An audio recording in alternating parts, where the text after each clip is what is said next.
Kiai Imad itu sudah terlalu jauh melenceng dari dialog intelektual, bahkan sudah sampai memakai hoax, framing, rasis, fasis, dan terang-terangan menampungnya di situs lembaga RMI UNU Banten, lembaga resmi di bawah naungan pengurus besar Nahdlatul Ulama. Coba beliau melakukan framing terhadap orang yang masih hidup sekaligus memfitnah atas nama Said Madi Rojai. Coba lihat videonya di kanal Aziz Jazuli, belum juga dihapus. Dan ketika tahu bahwa itu keliru pun, tidak ada satupun niatan untuk meminta maaf atau menormalisasi video. Saya kira orang yang ngerasa yakin PBNU bakal rugi karena telah memecat Kiai Imad, sebenarnya dia itu melebih-lebihkan Kiai Imad. Kiai Imad itu nggak seistimewa dan sespesial itu sebenarnya. Nampaknya tidak hanya clipping pembatalan yang dilebih-lebihkan, ternyata sosoknya di kepengurusan LBM PBNU juga dilebih-lebihkan. Sampai-sampai ada glorifikasi begini. Keluarnya Kiai Imad dari struktur PBNU justru membuatnya lebih leluasa dan semakin menyala. Diundang ke Bali, Jawa Timur, dan kemana-mana. Meskipun kontrak Kiai Imaduddin itu memvonisnya dengan pemecatan, namun gak sedikit pendukung Kiai Imad itu menyebutnya dengan bahasa yang lebih sopan, yaitu reshuffle, atau bahasa yang paling sopan lagi, purna tugas. Kendati pun antara pemecatan dan purna tugas itu merujuk pada makna yang sama, yaitu sama-sama berakhirnya hubungan kerja, tapi purna tugas itu berbeda dengan pemecatan. Di dalam perusahaan, untuk mempermudah persamaan, karyawan yang purna tugas mendapatkan pesangon, sementara karyawan yang dipecat akan dikurangi pesangonnya. Bahkan justru tidak diberikan pesangon sama sekali. Disebut purna tugas itu jika masa pengabdian yang ditentukan sudah selesai pada waktunya atau terjadi sebelum itu, namun karena ada faktor alamiah yang tidak disengaja, lantas tugas itu terhenti. Dan disebut pemecatan karena cenderung terjadi pelanggaran-pelanggaran. Nah, untuk Kiai Imad, manakah kata yang tepat untuknya? Apakah beliau itu hanya purna tugas saja dan akhirnya di reshuffle, ataukah memang benar Kiai Imad itu dipecat? Kiai Imad itu kan termasuk dalam susunan pengurus masa khidmat 2022 sampai 2027. Tahun ini 2024 saja belum habis, masih ada 3 tahun lagi. Disebut purna tugas tentu saja nggak pas, dan tidak ada peristiwa alamiah yang tidak disengaja yang dialami oleh Kiai Imad sehingga beliau itu nggak lagi menjabat sebelum tahun 2027, tapi tahu-tahu namanya dihapus dalam surat keputusan susunan pengurus yang baru. Lantas, jika tidak disebut purna tugas, apakah kata pemecatan itu jauh lebih akurat? Kendati Kiai Imad mengaku di dalam podcastnya Guru Gembul itu PBNU barangkali punya agenda sendiri dalam penghapusan namanya dalam jajaran kepengurusan, dan katanya kan beliau masih kontak-kontakan dengan sekjen. Artinya begini, bukan di depak ya, ada reshuffle. Saya ini kan sebagai lembaga itu menteri, jadi pengurus di PBNU itu sebagai eksekutif yang kapan saja boleh mengganti menteri dan kemudian bisa memasukkannya lagi. Namun pendukung Kiai Imad itu ada yang mengakuinya sebagai pemecatan, dan gak jarang yang melebih-lebihkan pemecatan itu dengan konspirasi-konspirasi aneh, seperti banyak petinggi PBNU yang menjadi muhibin. Jadi Kiai Imad itu disingkirkan karena alasan itu. 2 orang yang saya ingat itu mereka sebut. Pertama itu Rois Am, Kiai Miftahul Akhyar, dan Ketua PBNU, Kiai Fakhrul Razi. Anehnya, Kiai Imad sendiri itu punya proyeksi bahwa 99,9% pengurus PBNU itu nggak percaya dengan nasabah Alawi. Ini kan kontradiksi dengan konspirasi para pendukung Kiai Imad yang menduga pemecatan ini terjadi karena banyaknya muhibin di tubuh PBNU. Kenapa nggak kompak? Terlepas itu semua, apakah karena Kiai Imad membahas nasab, lantas hal itu membuatnya dipecat? Tidak sepenuhnya benar, namun belum tentu semuanya salah. Seperti yang kalian lihat, Ustadz Taufik Damas itu kan pernah podcast dengan Mas Hal dan sempat membahas Mbak Alawi. Judul siniarnya pun bombastis, saya mendukung Kiai Imad membongkar klaim nasab. Bang Haji Roma Irama itu saya kan mengikuti juga ya podcast-podcastnya sejak dari si Gus Rumel. Rumel itu santrinya Mbah Mun lah itu.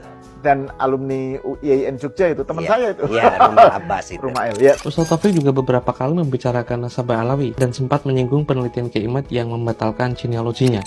Secara pribadi saya melihat penelitian Imad ini keren banget. Ya, kokoh gitu loh. Ya, kesimpulannya solid, masuk di akal gitu. Masuk di akal. Kenapa baru ada berabad-abad setelahnya penulisan itu? Akan tetapi, Ustadz Taufik masih menjabat sebagai pengurus LBM PBNU dan Kiai Imad doang yang enggak. Kemudian mungkin ini nggak begitu asing, Khalil atau saya memanggilnya dengan Oying. Tulisannya Oying awal-awal itu ditampung Kiai Imad dalam 2 buku pembatalan nasabah Alawi, baik itu versi Indonesia maupun versi Arab. Tak kurang dari itu, beberapa bulan yang lalu Oying itu sempat nulis artikel di Arena yang secara tidak langsung menggugat nasabah Alawi. Gugatannya lewat historiografi perpindahan Ahmad bin Isa ke Yaman, termasuk Syuruh Istifadu Ba'alawi yang dia anggap tidak cukup menjadi bukti kesahihan nasab mereka sampai ke baginda Nabi. Tapi Oying masih menjabat sebagai pengurus LBM PBNU.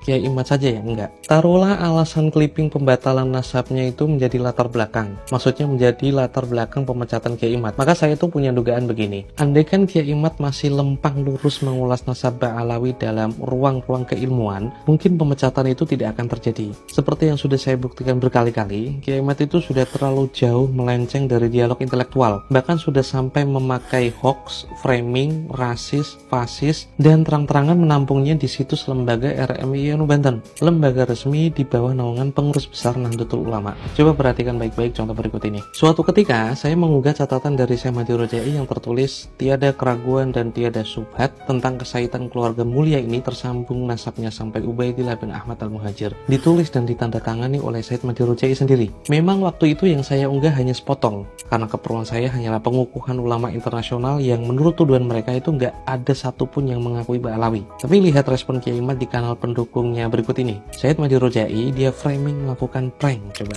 Syekh Mahdi Rojai kembali menandatangani ketersambungan nasab Ba'alawi. Tanda tangan Syekh Mahdi Rojai dengan statement.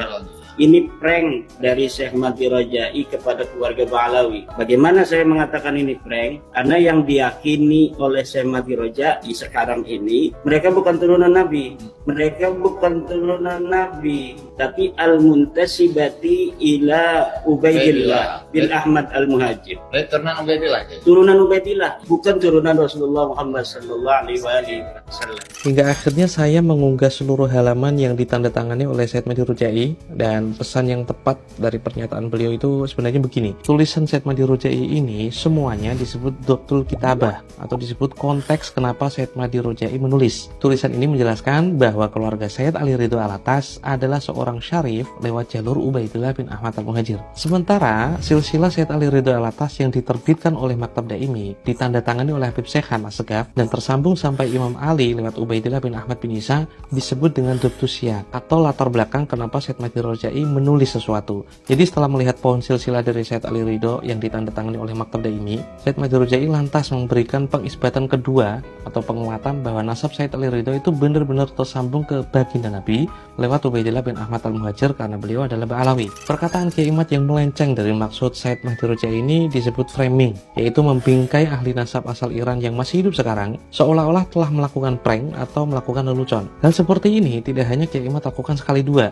tapi sering beliau lakukan dan kerap ditampung di situs resmi RMI Banten. Penting untuk diperhatikan, situs resmi RMI Banten itu lembaga di bawah PBNU yang seharusnya membicarakan pesantren, kesejahteraan pesantren, manajemen pesantren, kasus-kasus kekerasan seksual di pondok pesantren, dan lain sebagainya di pesantren Banten. Dalam tradisi ilmu diroyah, memahami Dhabtul Kitabah dan Dhabtus Siyaq merupakan suatu hal fundamental dan penting dalam pengambilan hukum. Jika ada kiai yang mendapati sebuah tulisan sebelum mengetahui konteksnya, lantas dia memframing pemilik tulisan tersebut melakukan prank, tentu saja tasawurnya itu ngaco alias jalan berpikirnya itu rusak. Lantas nih, apakah orang seperti Kiai Imad masih layak menduduki kursi LBM PBNU jika dalam tasawur semudah catatan Syekh Mahdi Rojai dia buat melenceng seperti maksud aslinya? Tentu kalian bisa mudah menjawabnya. Oke, memang tadi itu video lama. Namun, sampai sekarang itu saya belum pernah mendapati pengakuan karena beliau melakukan framing terhadap orang yang masih hidup sekaligus memfitnah atas nama Syekh Mahdi Rojai. Coba lihat videonya di kanal Aziz Jazuli. Belum juga dihapus. Dan ketika tahu bahwa itu keliru pun, tidak ada satupun niatan untuk meminta maaf atau menormalisasi videonya. Saya kira orang yang ngerasa yakin PBNU bakal rugi karena telah memecat Kiai Imad, sebenarnya dia itu melebih-lebihkan Kiai Imad. Kiai Imad itu nggak seistimewa dan sespesial itu sebenarnya.